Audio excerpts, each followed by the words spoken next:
Ryan Grimm, if you remember, appeared with Kshama Sawant on an episode of the Bad Faith podcast, which did not go well for him. He got browbeaten pretty badly and pretty deservedly when he tried making excuses for the squad's vote to break up a rail strike. Kshama handed him his ass there pretty hard. And when Kshama Sawant announced that she was going to resign at the end of her term, he noticed her plans to form this workersstrikeback.org, which included not only a list of labor demands, but also a demand for a new political party, a new workers' party. And so he tweeted the following, which he since deleted because he caught a pretty severe ratio for this.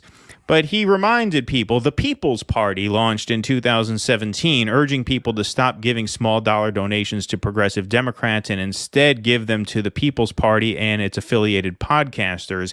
It's now 2023 and they never ran a single candidate. Now a new third party is stepping in with the link to Kshama's piece there. Now, what's cowardly about that tweet, and he did to his credit delete this, okay. What's cowardly about that is that whatever you feel about MPP, Kshama is already an elected official, right? She brings a certain legitimacy to this just right off the bat. But the other thing that's really upsetting about this is that he seems to suggest that new party efforts are grifts. And he goes on in this Twitter thread, which he did not delete, this is still up here, to make some other points here. Kshama announces she won't run for re-election and will instead work to organize a workers' movement and political party, launch a new show called On Strike. She's going to do a YouTube show called On Strike, where she and some hosts will interview some, labor people. Her launch column in The Stranger says that she's making this call because the squad and other progressives and democratic socialists are sellouts, DSA is too soft, and independent journalists on the left are the worst. That's a similar section here. This is where you can really see that he's got his mind right, because he lost his sense of irony. Yeah, that's the first sign. It's like Invasion of the Body Snatchers. Right. Yeah. Once they stop laughing at jokes, they become pod people. Right. Yeah. Exactly. Once you stop realizing that you're outing yourself by saying something like that, you're one of them. One of them. Background is that her party, Socialist Alternative, was engaged in a protracted sectarian struggle inside DSA that they did not win. This goes on to, lament the fact that DSA and their endorsed candidates and their endorsed members of the House did not force the vote. Socialist Alternative obviously thought that they should have.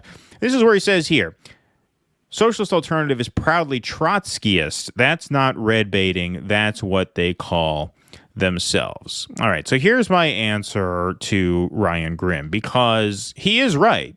This last tweet that he mentions links to, after Trotsky, as with all Trotskyists, we trace our roots back to Trotsky himself. There's no doubt that Socialist Alternative is, by all American standards, certainly a radical organization. And Kshama herself is a radical. And for that reason, it might be the case, as I mentioned a few moments back, that she's not the ideal person to lead a national new party, because a lot of those attitudes, a lot of those thoughts of hers, like repurposing mansions for public housing, her thought that nothing beautiful should be privately owned, right? A lot of those more radical thoughts of hers might become a liability if a party that she leads grows to a certain point. I'll grant you that. That's why I said I'm more excited about the labor organizing than I am about the new party component of this. Right. However, Ryan, if you are so concerned that Kshama and Socialist Alternative are too radical to catch on, that's all the more reason not to provide cover for progressive Democrats. If you actually believe that the only way to achieve progressive change is by progressive Democrats joining the House and pushing through these things, Medicare for all, Green New Deal, yada, yada, yada, then you have to be tougher on them when they just sit on their hands and refuse to do anything, because somebody has to do something, right? So if you're going to nitpick Kshama Sawant, if you're going to nitpick Socialist Alternative, then that's all the more reason to hold AOC's feet to the fire when she fucks up, because according to Ryan, she's the only play we got. If she fails, we're all screwed. If she doesn't deliver, then we're all screwed. So I don't even understand. I don't understand the logic of what he's saying here. If AOC pushes harder, and if the squad pushes harder, they're going to incur great reputational and relational harm. And if they do that, then 58 years from now, we're not going to get Medicare for all. So it's the long game, Keaton. It's the long game. Ryan gets it. AOC gets it. Jayapal gets it. For some reason, you don't get it. I don't understand. You're a smart guy. You know, it's not easy getting those pizzas to all the right places. It's the right places at the right time. You know? Exactly. But somehow you don't understand how insider baseball works in Washington, man. I keep trying to help you with this, but you know, I don't know what you're going to do when I'm in India, brother. Well, I'm going to have to get some co-hosts in here. Yeah. Well, you better get Ryan or something. Yeah, right. Maybe I'll have Ryan Grimm co-host the show, and he'll explain to me and the audience. He's a friend of the show. Yeah, right. Exactly. But seriously, like, what do you think? Like, what is his angle here? What is his angle? Like, if not this, what? I think. Look, I got a lot of shit for this when we broke down the Kshama Ryan thing, and I said, well, you know, he's got Washington brain now. I don't think he started out that way. Honestly, I don't know the trajectory of Ryan Grimm's career well enough to say that one way or the other. I know that he's written some good articles, as I mentioned. He's the only person that I know of who really deep dived into how this faction is destroying these not-for-profit organizations. That was really great work he did there. But yeah, with this, he's part of that whole he's part of that whole fall of the squad itself, where you had all these people who were kind of in the Bernie wing, kind of in this progressive wing, and now they've all become insiders. They talk like insiders. They think like insiders. They want to talk to you in terms of 3D chess. And just like the establishment, it's a chess game that doesn't actually go anywhere or benefit anybody. The benefits are always just over the horizon. They keep you caught up in the horse race and the strategy of it. And in the end, you don't get anything. And most of the public has gotten wise to that.